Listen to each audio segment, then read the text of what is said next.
നമുക്ക് ഭജന ശുശ്രൂഷയ്ക്കുള്ള സമയമാണ്. ഓ കറക്റ്റ്. സ്വതന്ത്ര കർത്താവദാസിനെ ശുശ്രൂഷ.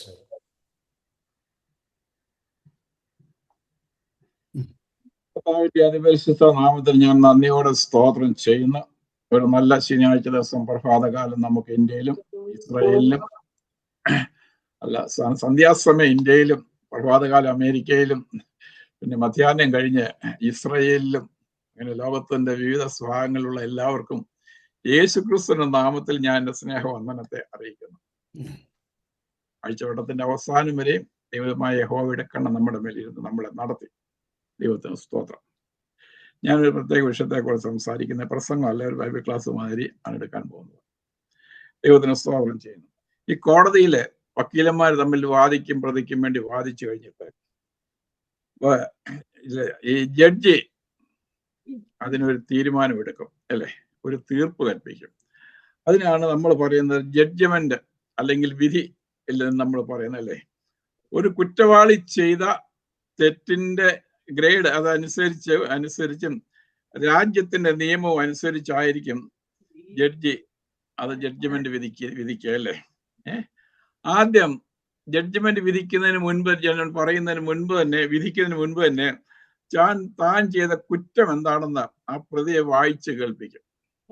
അതിനുശേഷം ആ കുറ്റത്തിനുള്ള ശിക്ഷ എന്താണെന്ന് പിന്നീട് വായിച്ചു കേൾപ്പിക്കും, അല്ലേ.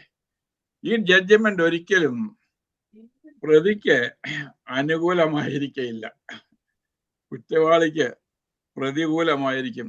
ശിക്ഷ ഉറപ്പാണ്. ദൈവത്തിന് സ്തോത്രം ചെയ്യുന്നു. ഇതിന് സമാനമായ ഒരു വാക്യം നമ്മുടെ വിശുദ്ധ ഗ്രന്ഥത്തിലുണ്ട്, അല്ലേ.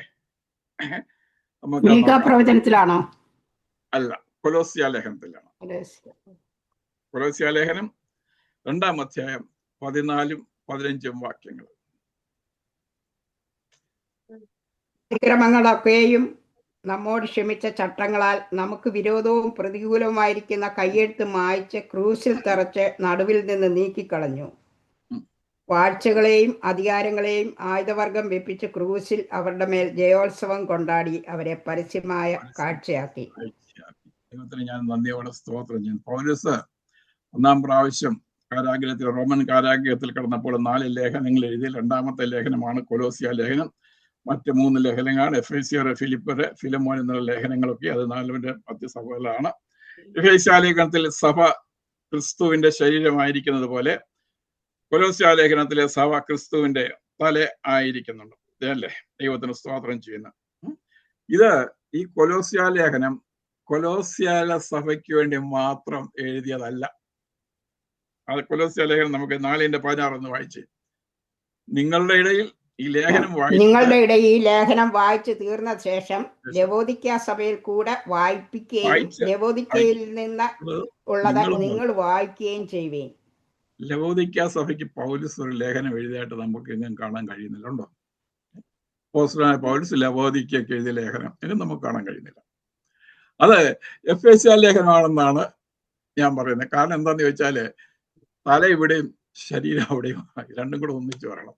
രണ്ടുപേരും വായിച്ചു വെക്കത്തുള്ളൂ. ഇത് മനസ്സിലായോ? ഇതുപോലെ തന്നെ ഈ ലേഖനങ്ങളൊക്കെയും സർക്കുലർ ലേഖനങ്ങളായിരുന്നു. ഒരു സഭയിൽ നിന്ന് വായിച്ചിട്ട് അടുത്ത സഭയ്ക്ക് കൊടുക്കുക, അവരത് വായിച്ചിട്ട് അവിടെ ഉള്ളത് ഇങ്ങോട്ട് കൊണ്ടുവരിക, ഇവിടെ ഉള്ളത് അങ്ങനെ സർക്കുലേഷൻ ചെയ്ത് കൊണ്ടുവരുന്നില്ല. സർക്കുലേഷൻ അല്ലേ എങ്ങനെ നമ്മൾ പറയുന്ന ഒരു വാക്യം ഉണ്ടല്ലോ, എനിക്കറിയാൻ വയ്യേ. ലവോദിക്ക സഭയ്ക്ക് എഴുതിയ ലേഖനം പൗലോസ് എഴുതിയതായിട്ട് കാണുന്നത്. എന്നാൽ ഈ ലേഖനങ്ങളൊക്കെയും പരസ്പരം അങ്ങോട്ടും ഇങ്ങോട്ടും കൈമാറി അവർ സഭകളിലെ വായിച്ചുകൊണ്ടിരുന്നു. ദൈവത്തിന് സ്തോത്രം ചെയ്തു. സർക്കുലേഷൻ ലേഖനം സത്യത്തില് നമ്മൾ ഭാഗ്യമുള്ളവരല്ലേ. നമ്മൾ ഭാഗ്യമുള്ളവരാ. കാരണം ഈ ലേഖനം എല്ലാം കൂടെ ഒന്നിച്ച് നമുക്ക് കിട്ടി, അല്ലേ. അതുകൊണ്ടത് നമ്മളൊക്കെ ഈ സർക്കുലേഷൻ ലേഖനം ഒന്നും പിടിക്കാൻ അല്ലേ, ഒരു മഹാഭാഗ്യമാണ്. ദൈവത്തിന് ഞാൻ നന്ദിയോടെ സ്തോത്രം ചെയ്യുന്നു. ഈ പൗലോസ് ലേഖനം എഴുതുമ്പോൾ നോസ്റ്റിക് എന്ന് പറയുന്ന തത്വജ്ഞാനം അത് സഭയില് കടന്നുകൂടി, സഭകളിലൊക്കെയും കടന്നുകൂടി. അതാണ് പറഞ്ഞത് ഇത് ഇവിടുന്ന് കൊടുത്തിട്ട് ഇവിടെയൊക്കെ വായിക്കണമെന്ന്. കാരണം ഉണ്ട് അറിയാം, ഈ നോസ്റ്റിക് എന്ന വാക്ക് അതൊരു ഗ്രീക്ക് വാക്കാണ്. അതിന്റെ സത്യത്തിൽ അതിന്റെ മലയാള അർത്ഥം എന്താണെന്ന് എനിക്കറിയാൻ വയ്യ. നോസ്റ്റിക് എന്നത് മലയാള അർത്ഥം തത്വജ്ഞാനികളൊന്നായിരിക്കാം, അല്ലെങ്കിൽ തത്വജ്ഞാനം ഒന്നായിരിക്കാം. എനിക്കറിയാം, ഞാൻ ഡിക്ഷണറി നോക്കില്ല, കാര്യം മലയാളം ഇംഗ്ലീഷ് നോക്കിയില്ല, നോക്കേണ്ടതായിരുന്നു അല്ലേ. ഈ നോസ്റ്റിക് എന്ന് പറയുന്ന Greek word collection of different religious and philosophical ideas and systems that fully developed by the mid-2nd century among sect of early Christianity and other faith. അല്ലെ, മറ്റു പല മതങ്ങളിൽ നിന്നും മറ്റു പല ഫിലോസഫി തത്വജ്ഞാനത്തിൽ നിന്ന് കരുതിയിട്ടുള്ള ചില കാര്യങ്ങൾ കൂട്ടിച്ചേർത്തുകൊണ്ട് ദൈവസഭയ്ക്കകത്ത് അത് കൊണ്ടുവന്നിട്ട് കർത്താവായ യേശു ക്രിസ്തുവിനെ തിരസ്കരിക്കുന്ന അല്ലെങ്കിൽ നിന്ദിക്കുന്ന അല്ലെങ്കിൽ മാറ്റി നിർത്തുന്ന ഒരു സ്വഭാവം ദൈവസഭകളിൽ അക്കാലങ്ങളിൽ ഉണ്ടായിരുന്നു അല്ലേ. ചിലർക്ക് ചില വാക്ചാതുര്യമുണ്ട്, അതുകൊണ്ട് ചിലർ അതിൽ പെട്ടുപോകാറുണ്ട് അല്ലേ. ഇന്ന് സത്യം എന്താണെന്ന് നമ്മൾ എപ്പോഴും മനസ്സിലാക്കിയിരിക്കുന്നു അല്ലേ. മനുഷ്യരുടെ മേലെ നക്ഷത്രങ്ങൾക്കും ഗ്രഹങ്ങൾക്കും ഒക്കെ സ്വാധീനമുണ്ടെന്നും അത് ഈ അജിതേന്ദ്ര എന്താണ് പറയുന്നത്, ജ്ഞാനമുള്ളവർക്ക് മാത്രം അവരുടെ അടുത്ത് പോയെങ്കിൽ മാത്രമേ അതൊക്കെ ശരിയാകത്തുള്ളൂ അല്ലേ. അതിന് ആൾക്കാർക്ക് ഈ പ്രശ്നം വെക്കാനും മറ്റു അതിനൊക്കെ നടക്കുന്നുണ്ട്. സ്വയം അവരുടെ അടുത്ത് പോയെങ്കിലേ കാര്യം ശരിയാകത്തുള്ളൂ, അവരുടെ അടുത്ത് പോയെങ്കിലേ ശരിയാകത്തുള്ളൂ എന്നൊക്കെ അവർ പറയുന്നുണ്ടല്ലേ. അങ്ങനെയാണ് ഈ ബ്രഹ്മചര്യം എന്ന് പറയുന്ന ഒരു കാര്യം ഉടലെടുത്തത്. കാരണം അവിവാഹിതരായി ജീവിക്കുന്നവർക്ക് ഏതാണ്ട് വലിയ പ്രത്യേകതയുണ്ടെന്ന് അവരങ്ങ് അങ്ങ് പറയുന്നു അല്ലേ. നമ്മുടെ ക്രിസ്ത്യാനിയുടെ ഇടയിലും അങ്ങനെ, അയ്യോ അത് കല്യാണമൊന്നും കഴിച്ചല്ല കേട്ടോ, പരിശുദ്ധനാ. ക്രിസ്ത്യ ജീവിതം പറയുന്നത് അങ്ങനെയല്ല. വിവാഹം കഴിക്കണം, പക്ഷെ വിവാഹം എല്ലാവർക്കും മാന്യമാണെന്നാ. വിവാഹം കഴിക്കാത്ത മാന്യനല്ല. ദൈവത്തിന് സ്തോത്രം ചെയ്യുന്നേ, ദൈവത്തിന് സ്തോത്രം ചെയ്യുന്നു അല്ലേ. അവിടെയാണ് ഈ ബ്രഹ്മചാരി അടുത്തൊക്കെ നമ്മൾ പോകേണ്ട കാര്യമൊന്നുമില്ല അല്ലേ. വിശുദ്ധ തിരുവഴുത്തിലെ അപ്പൊ അതാണ്, അങ്ങനെയാണ് നമ്മൾ ഈ പുണ്യവാളന്മാര് സഹരക്ഷക, യേശു ക്രിസ്തുവിൽ കൂടി മാത്രമല്ല സഹരക്ഷക. വന്നിരിക്കുക നോസ്റ്റിക് സിദ്ധാന്തമാണ്. സഹരക്ഷ യേശു ക്രിസ്തു മാത്രമല്ല, നമുക്കൊരു സഹരക്ഷയുണ്ട്, അല്ലെ പുണ്യവാളന്മാരുണ്ട്, അവരോട് പ്രാർത്ഥിക്കണം, അല്ലെ അവിടെ നമ്മൾ നേർച്ച കഴിക്കണം. ഇതൊക്കെ നോസ്റ്റിക് സിസ്റ്റമാണ്. ക്രിസ്ത്യാനിയുടെ നമ്മുടെ ഇടയിലുണ്ട് ഈ സത്യങ്ങളൊക്കെ, വേറെ രീതിയിലാണെന്നേ ഉള്ളൂ. ദൈവത്തിന് നന്ദിയോടെ സ്തോത്രം ചെയ്യുന്നു അല്ലേ. ചില പ്രത്യേക ദിവസങ്ങളിൽ പ്രത്യേക സമയങ്ങളിൽ നോയമ്പൊക്കെ നോക്കാൻ ഭാര്യയും ഭർത്താവും തമ്മിൽ പരസ്പരം കാണാൻ പാടില്ല. അപ്പുറം ഇപ്പുറമൊക്കെ ഭയങ്കര വലിയ പാപമായിട്ട് അവർ കണക്കാക്കിയിരിക്കുന്നത്. അപ്പോസ്തലനായ പൗലോസ് പറയുന്നത് ഇങ്ങനെയല്ല, എപ്പോഴും ഭാര്യമാരും ഭർത്താക്കന്മാരും തമ്മിൽ ചേർന്നിരിക്കണമെന്നാണ് പറയുന്നത്. ചേർന്നിരിക്കണം പറയുമ്പോ അങ്ങനെ ചിന്തിക്കണ്ട. അവരെപ്പോഴും ഒരു ശരീരമാണ്. ഒരു ശരീരം ഒരിക്കലും അങ്ങോട്ടും ഇങ്ങോട്ടും ഭാഗിച്ചു വെക്കാൻ പാടില്ല. അവർ ഒരു ശരീരമാണ്. ദൈവത്തിന് പ്രാർത്ഥനയ്ക്ക് ഒരവസരം ഉണ്ടാകേണ്ടതിന് പരസ്പര സമ്മതത്തോടുകൂടി അല്ലാതെ തമ്മിൽ വേർതിരിഞ്ഞിരിക്കുന്നത്. പ്രാർത്ഥിക്കുന്ന സമയത്തല്ലാതെ അതിനൊരു അവസരം ഉണ്ടാകാൻ വേണ്ടി മാത്രം പിരിഞ്ഞിരിക്കണമെന്നാണ്. പക്ഷെ ഇതൊക്കെയും ഈ നോസ്റ്റിക് സിസ്റ്റത്തിന് എതിരാണ്. ദൈവത്തിന് നന്ദിയോടെ സ്തോത്രം ചെയ്യുന്നില്ലേ. ഈ നോയമ്പി കല്യാണം കഴിക്കണമെന്നുണ്ടെങ്കിൽ മെത്രാപ്പോലീത്തയുടെ എഴുത്തുണ്ടെങ്കിൽ കല്യാണം കഴിക്കാം, കുഴപ്പമൊന്നുമില്ല. മെത്രാപ്പോലീത്തയുടെ എഴുത്തില്ലെങ്കിൽ കല്യാണം കഴിക്കുന്ന പാപം. ഇതെന്തൊക്കെ ഇതൊക്കെയാണ് നമ്മൾ അതിച്ചത്. ദൈവത്തിന് നന്ദിയോടെ സ്തോത്രം ചെയ്യുന്നു. നമ്മുടെ വിഷയത്തിലേക്ക് കടന്നു വരുമ്പോഴാണ് കൊലോസ്യ ലേഖനം ക്രിസ്തുവിനും ക്രിസ്തീയ സഭയ്ക്കും ക്രിസ്തീയ വിശ്വാസികൾക്കും പ്രാധാന്യം കൊടുത്തുകൊണ്ട് അപ്പോസ്തലനായ പൗലോസ് എഴുതിയ ലേഖനമാണ് കൊലോസ്യ ലേഖനം. ന്യായപ്രമാണത്തിന്റെ നിയമങ്ങൾ നമുക്ക് എതിരായി തീർന്നുമ്പോൾ ന്യായപ്രമാണത്താൽ സകല മനുഷ്യരും നമുക്ക് എതിരായിരുന്നു. ന്യായപ്രമാണത്താൽ സകല മനുഷ്യരും ശപിക്കപ്പെട്ടവരായിരുന്നു. ശാപത്തെ കുറിച്ച് വിശുദ്ധ ഗ്രന്ഥത്തിൽ ആദ്യം രേഖപ്പെടുത്തിയിരിക്കുന്നത് എവിടെയാണ്? ഉൽപ്പത്തി പുസ്തകം 3-ാം അധ്യായം 4-ാം അധ്യായത്തിൽ പാമ്പ് ശപിക്കപ്പെട്ടിരിക്കുന്നു, സാത്താൻ ശപിക്കപ്പെട്ടിരിക്കുന്നു. അവിടെ നിന്ന് ശാപം ആരംഭിച്ചു. രണ്ടാമതായിട്ട് ശപിച്ചിരിക്കുന്ന ഭൂമി ശപിക്കപ്പെട്ടിരിക്കുന്നു. ഉൽപ്പത്തി പുസ്തകം 17-ാം അധ്യായം. ഈ ശപിക്കപ്പെട്ട ഭൂമിയിലാണ് നാം ഇന്നും ജീവിക്കുന്നത്. അറിയാമോ? ഇവിടുത്തെ ഭക്ഷണം കഴിച്ച്, ഇവിടുത്തെ ഈ വെള്ളം കുടിച്ച്, ഇവിടുത്തെ ആഹാരം കഴിച്ച്, ഇവിടുത്തെ വെയിലുണ്ട്, ഇവിടുത്തെ മഴ കഴിഞ്ഞ് അതാ നമുക്ക് രോഗങ്ങൾ വരുന്നത്. മനസ്സിലായില്ലേ? നമ്മള് ചിലപോലെ വിശുദ്ധന്മാർക്ക് എന്താ ഇങ്ങനെ രോഗം വന്ന, അല്ലെങ്കിൽ പാസ്റ്റർക്ക് രോഗം വന്നത് നമ്മളെ ഇവിടുത്തെ ആഹാരം കഴിച്ച, ഇവിടുത്തെ വിഷം അടിച്ചത് കഴിക്കുക, നമ്മളും കഴിക്കുക. നമുക്ക് പ്രത്യേകതയൊന്നുമില്ല. ദൈവത്തിന് നന്ദിയോടെ സ്തോത്രം ചെയ്യുന്നു അല്ലേ. ദൈവത്തിന് നന്ദിയോടെ സ്തോത്രം ചെയ്യുന്നത്. പാപത്തിന്റെ ഫലമാണ് ശാപം. ദൈവത്തിന് ന്യായപ്രമാണം അറിയാത്തവൻ ശപിക്കപ്പെട്ടവെന്ന് പരീശന്മാര് പറയുമ്പോൾ വേറൊരു ഭാഗത്ത് നിന്ന് വേറൊരു പരീശൻ വിളിച്ചു പറയുന്നു, ന്യായപ്രമാണത്താൽ നീതി ലഭിക്കുന്നില്ല. ഒരു ഭാഗത്തല്ലേ യോഹന്നാന്റെ സുവിശേഷം 7-ാം അധ്യായം 49-ാം വാക്യത്തിൽ പരീശന്മാരിൽ നിന്ന് പറയുന്നു, ന്യായപ്രമാണം അറിയാത്തവർ ശപിക്കപ്പെട്ടവരെന്ന് പറയുമ്പോൾ മറുഭാഗത്ത് വേറൊരു വിളിച്ച് പറയാ, രണ്ട് പരീശൻ വിളിച്ച് പറയാ, ന്യായപ്രമാണത്താല് നീതി അസാധ്യമാണ്. ന്യായപ്രമാണം സംബന്ധിച്ച് മറ്റൊരു പരീശൻ വിളിച്ചു പറഞ്ഞൊരു കാര്യമായി അറിയാം. ദൈവത്തിന് നന്ദിയോടെ സ്തോത്രം ചെയ്യുന്നു. കർത്താവായ ആവർത്തന പുസ്തകം പോലെ ന്യായപ്രമാണത്തിലെ വചനങ്ങൾ അനുസരിക്കാത്തവനെനിക്ക് ശപിക്കപ്പെട്ടവനെന്ന് മോശ എഴുതിയിരിക്കുമ്പോൾ ന്യായപ്രമാണം മുഴുവനായി അനുസരിച്ച് നടക്കാൻ ഒരു മനുഷ്യനും കഴിയുകയില്ലെന്ന് യാക്കോബ് അപ്പോസ്തലൻ എഴുതിയിരിക്കുന്നു. യാക്കോബിന്റെ ലേഖനം എടുത്തൊന്ന് വായിക്കുക, 2-ാം അധ്യായം 10 മുതൽ 13 വരെയുള്ള വാക്യങ്ങൾ. എന്തുകൊണ്ടാണ് ഒരുത്തൻ ന്യായപ്രമാണം മുഴുവൻ അനുസരിച്ച് നടന്നിട്ട് ഒന്നിൽ തെറ്റിയാൽ അവൻ സകലത്തിനും കുറ്റക്കാരനായി തീർന്നു. വ്യഭിചാരം ചെയ്യരുത് എന്ന് കൽപ്പിച്ചവൻ കുല ചെയ്യരുതെന്നും കൽപ്പിച്ചിരിക്കുന്നു. നീ വ്യഭിചാരം ചെയ്യുന്നില്ലെങ്കിലും കുല ചെയ്യുന്നുവെങ്കിൽ ന്യായപ്രമാണം ലംഘിക്കുന്നവനായി തീർന്നു. സ്വാതന്ത്ര്യത്തിന്റെ ന്യായപ്രമാണത്താൽ വിധിക്കപ്പെടുവാനുള്ളവരെ പോലെ സംസാരിക്കുകയും പ്രവർത്തിക്കുകയും ചെയ്യുകയും കരുണ കാണിക്കാത്തവനെ കരുണയില്ലാത്ത ന്യായവിധി ഉണ്ടാകുകയും കരുണ ന്യായവിധിയെ ജയിച്ച് പ്രശംസിക്കുന്നു. ന്യായപ്രമാണത്തിന്റെ കുഴപ്പം അതാണ്.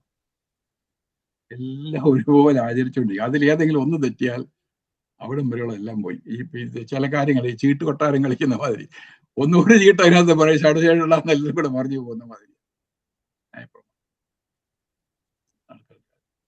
നമ്മുടെ നാട്ടിലൊക്കെ പണ്ട് ഈ ആയുർവേദ വൈദ്യന്മാർ ചില മരുന്നൊക്കെ കൊടുക്കുക, ക്ഷീരബലമൊക്കെ കൊടുക്കുക, അത് 101 ആവർത്തി കഴിക്കണമെന്നാണ്.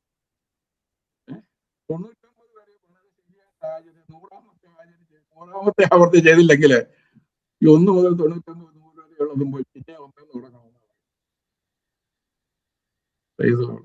എന്റെ അനുഭവത്തിൽ കൂടെ ഒരു കാര്യം പറയാം, ഞാൻ അനുഭവിച്ച ഒരു കാര്യം പറയാം. പണ്ടൊക്കെ TB പേഷ്യന്റിനൊക്കെ നമ്മൾ 90 ഇഞ്ചക്ഷൻ കൊടുക്കുമായിരുന്നു, ഓർമ്മയുണ്ടോ? പിന്നെ TBക്ക് മരുന്ന് കണ്ടുപിടിച്ച് ഡെവലപ്പായിട്ടുണ്ട്. 90 ഇഞ്ചക്ഷൻ കൊടുക്കുന്ന സമയത്ത് ഞാൻ ബോംബെയിലായ സമയത്ത് അയാളുടെ സഹോദരി ബോംബെയിലുണ്ടായിരുന്നു. അപ്പോൾ അവർ ആങ്ങളെ കൊണ്ടുവന്ന് ഇതുപോലെ ട്രീറ്റ്മെന്റ് കൊണ്ടുവന്നപ്പോൾ TB മാസ്റ്റർ എന്ന് പറഞ്ഞ് ബോംബെയിലെ ഒരു ഹോസ്പിറ്റലിൽ അല്ലെ, ബോംബെയിലെ KM ഹോസ്പിറ്റലിൽ TB മാസ്റ്റർ എന്നാണ് അദ്ദേഹത്തിന് ട്രീറ്റ്മെന്റ് 90 ഇഞ്ചക്ഷൻ ചെയ്ത് കൊടുക്കണം. അങ്ങനെ ഇഞ്ചക്ഷൻ കൊടുത്ത് പിന്നെ ഇയാളെ ഇന്ന് ഇഞ്ചക്ഷൻ കൊടുക്കാനും ഒക്കെ കൊണ്ടുവന്നത് ഞാനായിരുന്നു. ഞങ്ങള് അന്ന് 2ാമത്തെ ഫ്ലോറിൽ 8 ഫ്ലാറ്റ് ഉണ്ട്. അതിൽ 3ാമത്തെ റൈറ്റ് സൈഡിൽ 3ാമത്തെ ഫ്ലാറ്റ്, 4ാമത്തെ ഫ്ലാറ്റ്. ഞങ്ങൾ ഇഞ്ചക്ഷൻ കൊടുത്ത് അപ്പോഴത്തേക്കാണ്ട് 10-75-80 ഇഞ്ചക്ഷൻ കഴിഞ്ഞിട്ട് തിരിച്ചു വന്ന സമയത്ത് ഈ 4ാമത്തെ ഫ്ലാറ്റിൽ ഭയങ്കര കഥ തുറന്നിട്ടിരിക്കുക, ഭയങ്കര പരിപാടി നടക്കുക, കൊച്ചിന്റെ ബർത്ത്ഡേ, നല്ല മദ്യപാനമാണ്. പുള്ളിക്കാരൻ പറഞ്ഞു, ആരോടും പറയണ്ട, ഞാനൊന്ന് കയറി ചെറു നടിച്ചോട്ടെ എന്ന് പറഞ്ഞു.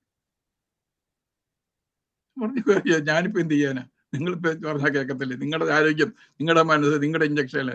പുള്ളി അന്ന് ശരിക്കും മദ്യപിച്ചു. ഞാൻ ആരും പറയുന്നില്ല, കാര്യമൊക്കെ ചെയ്യാം. 90 ഇഞ്ചക്ഷനും കഴിഞ്ഞ് ചെങ്ങന്നൂരാ പുള്ളിയുടെ വീട്. ചെങ്ങന്നൂര് തിരിച്ചു വന്നു കഴിഞ്ഞപ്പോ പിന്നെ ഈ രോഗം ആവർത്തിച്ചു. ഇഞ്ചക്ഷൻ ചെയ്തിട്ട് മരുന്ന് കൊടുത്തിട്ട് കേൾക്കുന്നില്ല, ആള് തട്ടിപ്പോയി. ചെങ്ങന്നൂർ പൂപ്പള്ളി ഹോസ്പിറ്റലിൽ വെച്ചാണ് അദ്ദേഹം മരിക്കുന്നത്. അതുപോലെയാണ് ഈ ന്യായപ്രമാണം. ഒന്നിത്തെറ്റിയാല് സകലത്തിലും പോയി. ദൈവത്തിന് സ്തോത്രം ചെയ്യുന്നു. ഇത് മനുഷ്യൻ ആചരിക്കാൻ വലിയ പ്രയാസമുള്ള, ഒന്നിത്തെറ്റിയാൽ സകലത്തിൽ. എന്നാൽ ദൈവത്തിന്റെ സ്റ്റാൻഡേർഡ് അനുസരിച്ചുള്ളതാണ് ന്യായപ്രമാണം. ദൈവത്തിന്റെ സ്റ്റാൻഡേർഡ് നമുക്ക് പ്രയാസമാണ്. ദൈവത്തിന് സ്തോത്രം അല്ലേ? ന്യായപ്രമാണം പ്രവൃത്തിയാണ് ആവശ്യപ്പെടുന്നത്. പ്രവർത്തിച്ച് ജീവിക്കുക എന്ന് ന്യായപ്രമാണം പറയുമ്പോൾ വിശ്വസിച്ച് നിത്യജീവൻ പ്രാപിക്കുക എന്ന കർത്താവ് പറയുന്നത്. ന്യായപ്രമാണം പ്രവർത്തിച്ച് ജീവിക്കുക, വിശ്വസിച്ച് നിത്യജീവൻ പ്രാപിക്കുക എന്നാണ് കർത്താവായ യേശു ക്രിസ്തു പറയുന്നത്. ദൈവത്തിന് സ്തോത്രം ചെയ്യുന്നത് അല്ലെ? യോഹന്നാന്റെ സുവിശേഷം 5-ാം അധ്യായം 24-ാമത്തെ വാക്യത്തിൽ പറയുന്നത്, ആമീൻ ഞാൻ നിങ്ങളോട് പറയുന്നു, എന്റെ വചനം കേട്ട് എന്നെ അയച്ചവനെ വിശ്വസിക്കുന്നവന് നിത്യജീവനുണ്ട്. അവൻ ന്യായവിധിയിൽ മരണത്തിൽ നിന്നും ജീവനിലേക്ക് കടന്നിരിക്കുന്നു. അവിടെയാണ് കണ്ടത്. ഇപ്പുറത്ത് പറയുന്ന ന്യായപ്രമാണം പ്രവർത്തിക്കുക, ഇപ്പുറത്ത് പറയുന്നത് കർത്താവ് പറയുന്നു, എന്നെ അയച്ചവനിൽ വിശ്വസിക്കുക, മറ്റൊന്നും ചെയ്യണ്ടല്ലേ. ദൈവത്തിന്റെ പ്രസാദമുള്ള പ്രവൃത്തി എന്ന് വെച്ചാൽ അവനിൽ അയച്ചവനിൽ വിശ്വസിക്കുക എന്നുള്ളതാണ്. യോഹന്നാന്റെ സുവിശേഷം 6-ാം അധ്യായത്തിൽ മാത്രമേ ന്യായപ്രമാണവും യേശു ക്രിസ്തുവും തമ്മില് ഇങ്ങനെ ആയിരുന്നല്ലേ. തമ്മിൽ ഭയങ്കര എതിർപ്പായിരുന്നു. അതാണ് അവർ വിളിച്ചു പറഞ്ഞ അവനെ ക്രൂശിക്ക ക്രൂശിക്ക ക്രൂശിക്ക എന്ന്. അവൻ ചെയ്ത തെറ്റെന്ത്? എന്തിനവനെ ക്രൂശിക്കണം? ചോദ്യത്തിന് ഉത്തരമല്ല കൊടുത്തത്. ക്രൂശിക്കുക ക്രൂശിക്കുക എന്ന് ആർക്കാ ചെയ്ത്? ദൈവത്തിന് സ്തോത്രം ചെയ്യുന്നല്ലേ. നമുക്ക് പ്രതികൂലമായിട്ടുള്ള കയ്യെഴുത്ത് കാൽവരി ക്രൂശിൽ നിന്ന് കർത്താവ് നീക്കിക്കളഞ്ഞു.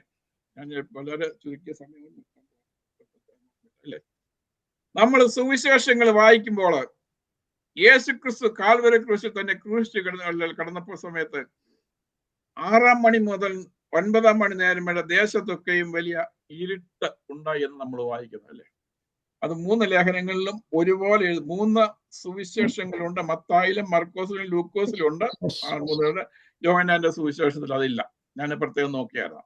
ദൈവത്തിന് സ്തോത്രം ചെയ്ത് ഈ 3 മണിക്കൂർ സമയം, അതായത് 6 മണി മുതൽ 9 മണി വരെ എന്നുള്ള നട്ടുച്ച മുതൽ 3 മണി സന്ധ്യാ 3 മണിക്കൂർ ദേശത്ത് വലിയ ഇരുട്ടുണ്ടായി അല്ലെ. യേശുക്രിസ്തുവിനെ ഗത്സമനയിൽ നിന്ന് പിടിച്ച് അദ്ദേഹത്തെ പിടിച്ച് ബന്ധനസ്ഥനാക്കുന്നു. കയ്യാഫാവിന്റെ അരമനയിലും, അത് കഴിഞ്ഞ് പീലാത്തോസിന്റെ അരമനയിലും, അത് കഴിഞ്ഞ് തന്നെ ക്രൂശിക്കുന്ന വിധിക്കുന്നതിനും ക്രൂശ് ചുമന്നുകൊണ്ട് പോകുന്നതിനും കുറേനക്കാരായ ശിമോൻ തന്റെ കുരിശ് കൊണ്ടുപോകുന്നതും അവനെ ക്രൂശിക്കുന്നതും അവന്റെ വസ്ത്രം പകുത്തെടുക്കുന്നതും എല്ലാ കാര്യങ്ങളും സുവിശേഷങ്ങൾ എഴുതിയിട്ടുണ്ടെങ്കിലും ഈ 3 മണിക്കൂർ ദേശത്തൊക്കെയും വലിയ ഇരുട്ടായ സംഭവം എന്താണെന്ന് എങ്ങും എഴുതിയിട്ടില്ല. ചിന്തിച്ചിട്ടുണ്ടോ? മഹാസംഭവമാണ് അവിടെ നടന്നത്. സുവിശേഷങ്ങളിലെങ്ങും അത് എനിക്ക് വായിക്കാൻ കഴിഞ്ഞിട്ടില്ല. ആരും അതേക്കുറിച്ച് പ്രസംഗിച്ച് ഞാൻ കേട്ടിട്ടില്ല. ആരും അതേക്കുറിച്ച് ലേഖനം എഴുതി ഞാൻ കേട്ടിട്ടില്ല. നിങ്ങൾ കേട്ടിട്ടുണ്ടാകാം. ദൈവത്തിന് നന്ദിയോടെ സ്തോത്രം ചെയ്യുന്നു. ആ ഇരുട്ടിൽ എന്താണ് സംഭവിച്ചത്? 3 മണിക്കൂർ നേരം ദൈവത്തിന് സ്തോത്രം ചെയ്യുന്നു. ഒന്ന് വായിച്ചു നോക്കിയാൽ മത്തായിയുടെ എല്ലാ സുവിശേഷങ്ങളും ഉണ്ടെങ്കിലും 3 സുവിശേഷങ്ങളും മത്തായിയുടെ സുവിശേഷം 27-ാം അധ്യായം 45-ാമത്തെ വാക്യം ഒന്ന് വായിച്ചേ. 6 മണി നേരം മുതൽ 9 മണി നേരം വരെ ദേശത്തെ എല്ലാം ഇരുട്ടുണ്ടായി.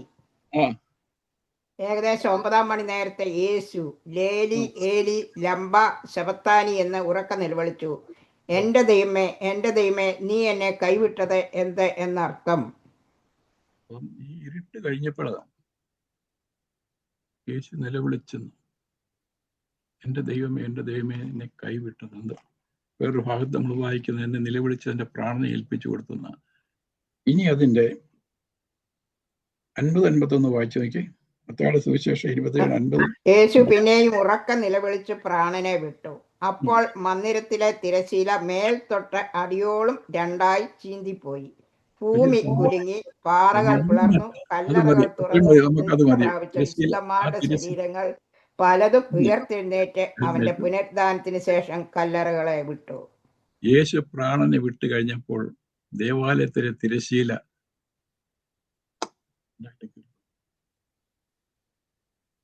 വലിയ സംഭവം. അടുക്കരുത്, ഇങ്ങോട്ട് അടുക്കരുത്, മാറി നിന്നോ എന്ന് പറഞ്ഞ സ്ഥാനത്തേക്ക്, ആ കർട്ടനിട്ട തിരശ്ശീലയിട്ട് വേർതിരിപ്പിച്ച സ്ഥാനത്തേക്ക് കടന്നു വാ, ഇങ്ങോട്ട് പോരെ, ഇങ്ങോട്ട് കടന്നു പോരെ, കൃപാസനത്തിലേക്ക് വന്നു പോരെ. നമ്മൾ പാടാറുണ്ട് അതിധൈര്യമായ കൃപാസനത്തിൽ അദ്ദേഹത്തെ ചെന്ന് സ്തുതി ചെയ്യുവനമേ അല്ലെ. ധൈര്യമായി കൃപാസനത്തിൽ എബ്രായ ലേഖനത്തിൽ അത് വളരെ വ്യക്തം. ഞാൻ പ്രസംഗിക്കാൻ പോയ സമയം പോകുന്നു. അതുകൊണ്ട് കരുണ ലഭിക്കാനും തൽസമയത്ത് സഹായത്തിനുള്ള കൃപ പ്രാപിക്കാനുമായി നാം ധൈര്യത്തോടെ അടുത്ത് ചെല്ലുക. അതൊന്ന് 2 അത് മുഴുവൻ കാര്യം. ഈ 3 മണിക്കൂർ നടന്ന സംഭവമാണ് ഈ കൊലോസ്യ ലേഖനത്തിൽ നമ്മൾ വായിച്ചത്. അത് പൗലോസിന് വെളിപ്പെട്ടായിരുന്നു. ദൈവത്തിന് ഞാനത് വായിച്ച സമയത്ത് ആ ലേഖനം നമ്മളത് വായിച്ച സമയത്ത് നമുക്കൊരു പ്രത്യേകത തോന്നുന്നില്ലേ? നമുക്കതൊരു പ്രത്യേകത തോന്നുന്നില്ലേ? അത് വായിച്ചപ്പോൾ അതൊരു പ്രത്യേക അനുഭവം നമുക്കുള്ള അനുഭവം തോന്നില്ലേ? ഒന്നുകൂടെ വായിച്ചു നോക്കിയേ. അതിക്രമങ്ങളാലും നമ്മോട് ക്ഷമിച്ച ചട്ടങ്ങളാൽ നമുക്ക് വിരോധവും അതിക്രമങ്ങൾ ഒക്കെ നമ്മോട് ക്ഷമിച്ച ചട്ടങ്ങളാൽ നമുക്ക് വിരോധവും പ്രതികൂലവുമായിരുന്ന കയ്യെഴുത്ത് മായിച്ച് ക്രൂശിൽ തറച്ച് നടുവിൽ നിന്ന് നീക്കിക്കളഞ്ഞു. നമ്മെ സ്വതന്ത്രരാക്കി. ദൈവത്തിന്റെ അന്ധകാരത്തിന്റെ അന്ധകാരത്തിൽ കിടന്ന് അന്ധകാര ശക്തികളുമായിട്ട് കർത്താവ് മൽപ്പിടുത്തം നടക്കുകയായിരുന്നു. അറിയാമോ? ഈ 3 മണിക്കൂർ സമയം അത് പറയുമ്പോൾ വളരെ അത് നമുക്ക് എന്തായാലും പറയുന്ന ഒരു ഇത് അനുഭവപ്പെടുന്നു എനിക്ക് ഇപ്പോഴും. ദൈവത്തിന് സ്തോത്രം. എന്തിനാ? നമ്മുടെ രക്ഷയ്ക്ക് വേണ്ടി. യേശു ഉറക്ക നിലവിളിച്ച് കരഞ്ഞുവെങ്കിലും അവൻ ഉള്ള മനസ്സിൽ സന്തോഷിക്കുന്ന കാരണം ഒരു സന്തതി അവനെ സേവിക്കും. ദൈവസഭ, ദൈവത്തിന് ഒരു സഭയ്ക്ക് വേണ്ടിയാണ് തന്റെ ശരീരത്തെ തന്നെ ഏൽപ്പിച്ചു കൊടുത്ത മരണം. ദൈവത്തിന് സ്തോത്രം ചെയ്യുന്നത്. പാപത്തിന്റെ ശമ്പളം മരണം. ദൈവത്തിന് സ്തോത്രം. താൻ ഇനി ഉണ്ടാകാൻ പോകുന്ന സന്തോഷത്തെ ഓർത്ത് അവൻ ക്രൂശിനെ ലക്ഷ്യമാക്കിയെന്നാണ് ദൈവത്തിന് സ്തോത്രം ചെയ്യുന്നത്. കർത്താവ് ഉറക്ക നിലവിളിച്ചു എങ്കിലും അവനൊരു സന്തോഷം ഉണ്ടായിരുന്നു. ഒരു ദൈവസഭ, ഒരു മണവാട്ടി അല്ലെ എനിക്ക് വേണ്ടി ഒരുങ്ങാൻ പോകുന്നു. ദൈവത്തിന് സ്തോത്രം ചെയ്യുന്നു അല്ലെ. അതല്ലേ സംഭവിച്ചത്. അടുത്തൊന്ന് വായിച്ചേ അല്ലേ. നടുവിൽ നീക്കഴിഞ്ഞ് അധികാരങ്ങളെയും വാഴ്ചകളെയും അധികാരങ്ങളെയും ആയുധവർഗം വെപ്പിച്ച് ക്രൂശിൽ അവരുടെ മേൽ ജയോത്സവം കൊണ്ടാടി. അതാണ് അവരെ പരസ്യമായി ഇത് സംഭവിച്ചുകൊണ്ടിരിക്കുകയായിരുന്നു അവിടെ ഈ 3 മണിക്കൂർ സമയം. അതാണ് പറഞ്ഞത്, പിതാവെ സകലം നിവൃത്തിയായി എന്ന്. അധികാരങ്ങൾക്ക് ആയുധവർഗം വെപ്പിച്ചിരിക്കുന്നത് ഞാൻ നേരിട്ട് കണ്ടിട്ടില്ല എങ്കിലും ഞാൻ ഒരു സമയത്ത് ഞാൻ കണ്ടായിരുന്നു. ഇവിടെ ശ്രീലങ്കയിലെ ആൾക്കാര് മാലദ്വീപിലെ അക്രമത്തിന് പോയ സമയത്ത് അവരെ പിടിച്ചുകൊണ്ട് വന്ന സമയത്ത് അവരെ തോക്കെല്ലാം വെച്ചിട്ട് തലയിൽ കൈവെക്കാൻ പറഞ്ഞു. ഇങ്ങനെ വരണം. അവര് ആയുധവർഗം വെപ്പിച്ചിട്ട് ഇങ്ങനെ വരണം. ആയുധവർഗം ഇല്ലാതാക്കി. ആയുധമില്ല പിന്നെ എന്ത് ചെയ്യാന്? ശത്രുവിന്റെ ആയുധവർഗത്തെ കർത്താവ് ഇല്ലാതാക്കി നമ്മെ സ്വതന്ത്രരാക്കാൻ വേണ്ടി. സ്വതന്ത്രനായിട്ട് ക്രിസ്തു നമ്മെ സ്വതന്ത്രനാക്കി അതിൽ ഉറച്ചു നിൽക്കുകയും അടിമനുഖത്തിൽ പിന്നെയും കുടുങ്ങിപ്പോകരുത് അല്ലെ. നമുക്ക് അന്ധകാരത്തിന്റെ ശക്തികളിൽ നിന്ന്, വാഴ്ചകളിൽ നിന്നും, അധികാരങ്ങളിൽ നിന്നും നമുക്ക് വിടുതൽ കിട്ടേണ്ടതിന് കർത്താവ് കാൽവരി ക്രൂശിൽ നമുക്ക് വേണ്ടി ഒരു വലിയ പോരാട്ടം നടത്തുകയായിരുന്നു ഈ സമയം. ദൈവത്തിന് സ്തോത്രം. അതാണ് എനിക്ക് മനസ്സിലാക്കുന്നത്. എനിക്കറിയാം ഈ ദൈവത്തിന് സ്തോത്രം ചെയ്യുന്നത് അല്ലെ. സുവിശേഷങ്ങൾ അങ്ങനെ അല്ലെ. ദൈവത്തിന് നന്ദിയോടെ സ്തോത്രം. നമുക്ക് അല്ലെ സ്വന്തമായി ചെയ്യാൻ വയ്യാത്ത ഒരു കാര്യമാണ് കർത്താവ് കാൽവരി ക്രൂശിൽ നിവഹിച്ച് ദൈവത്തിന് സ്തോത്രം ചെയ്ത് വാഴ്ചകളോടും അധികാരങ്ങളോടും കർത്താവായ യേശു ക്രിസ്തു തനിയെ പോരാടി. ദൈവത്തിന് സ്തോത്രം ചെയ്യുന്നു. ദേവാലയത്തിലെ തിരശ്ശീല 2ആയിട്ട് കീറിപ്പോയി. നമുക്ക് വിരോധമായിട്ടുള്ള കയ്യെഴുത്ത് മായിച്ചു, നടുവിൽ നീക്കിക്കളഞ്ഞ് വാഴ്ചകളെ അധികാരങ്ങളെ ആയുധവർഗം വെപ്പിച്ച് ക്രൂശിൽ അവരുടെ മേൽ ജയോത്സവം കൊണ്ടാടി കാഴ്ചയാക്കി അല്ലെ. ദൈവത്തിന് സ്തോത്രം ചെയ്യുന്നു. ഇവിടെയാണ് കൃപായുഗത്തിന്റെ ആരംഭം അല്ലെ. അങ്ങനല്ലേ? അതല്ലേ? ഇവിടെയാണ് കൃപായുഗത്തിന്റെ ആരംഭം. എന്താണ് ന്യായപ്രമാണവും കൃപയും തമ്മിലുള്ള വ്യത്യാസം എന്നറിയാമോ? ഒരിക്കല് ഒരു വിധവയായ ഒരു സ്ത്രീ ഗവൺമെന്റ് റിസർവ് ഫോറസ്റ്റിൽ കയറി വിറക് പറക്കി. ഫോറസ്റ്റ് ഉദ്യോഗസ്ഥന്മാർ ആ സ്ത്രീ അറസ്റ്റ് ചെയ്ത് കോടതിയിൽ ഹാജരാക്കി. ജഡ്ജിയുടെ മുൻപിൽ കൊണ്ടുവന്നു. ജഡ്ജി ചോദിച്ചു, നീ ഗവൺമെന്റ് റിസർവ് ഫോറസ്റ്റിൽ കയറിയോ? വിറക് പറക്കി വർഷങ്ങൾക്ക് മുമ്പ്, വളരെ വർഷങ്ങൾക്ക് മുമ്പ് വിറക് പറക്കാൻ നിനക്ക് ഗവൺമെന്റ് ഫോറസ്റ്റിൽ കയറാൻ നിയമമില്ലേ? ഉണ്ട്. എങ്കില് ഒന്ന് 25 രൂപ ഫൈൻ അടയ്ക്കണം, അല്ലെങ്കിൽ 1 മാസം ജയിലിൽ കിടക്കണം. ആ സ്ത്രീ പറഞ്ഞത്, യജമാനനെ, ഞാനൊരു വിധവയായ സ്ത്രീയാണ്, എനിക്ക് കുഞ്ഞുങ്ങളുണ്ട്, അവർക്ക് ആഹാരം പാകം ചെയ്യാൻ വേണ്ടി ഞാൻ റിസർവ് വനത്തിൽ കയറി വിറക് പറക്കിയതാണ്, എന്നോട് ക്ഷമിക്കണം, എന്നെ വിട്ടയക്കണം. നിയമം ഒരിക്കലും മനുഷ്യന് അനുകൂലമല്ല. നിയമം ശിക്ഷ അനുഭവിച്ചേ ഒക്കത്തുള്ളൂ. വിധവയായ സ്ത്രീയോട് പറഞ്ഞ് 25 രൂപ ഫൈൻ അടയ്ക്കണം, അല്ലെ 1 മാസം ജയിലിൽ കിടക്കണം.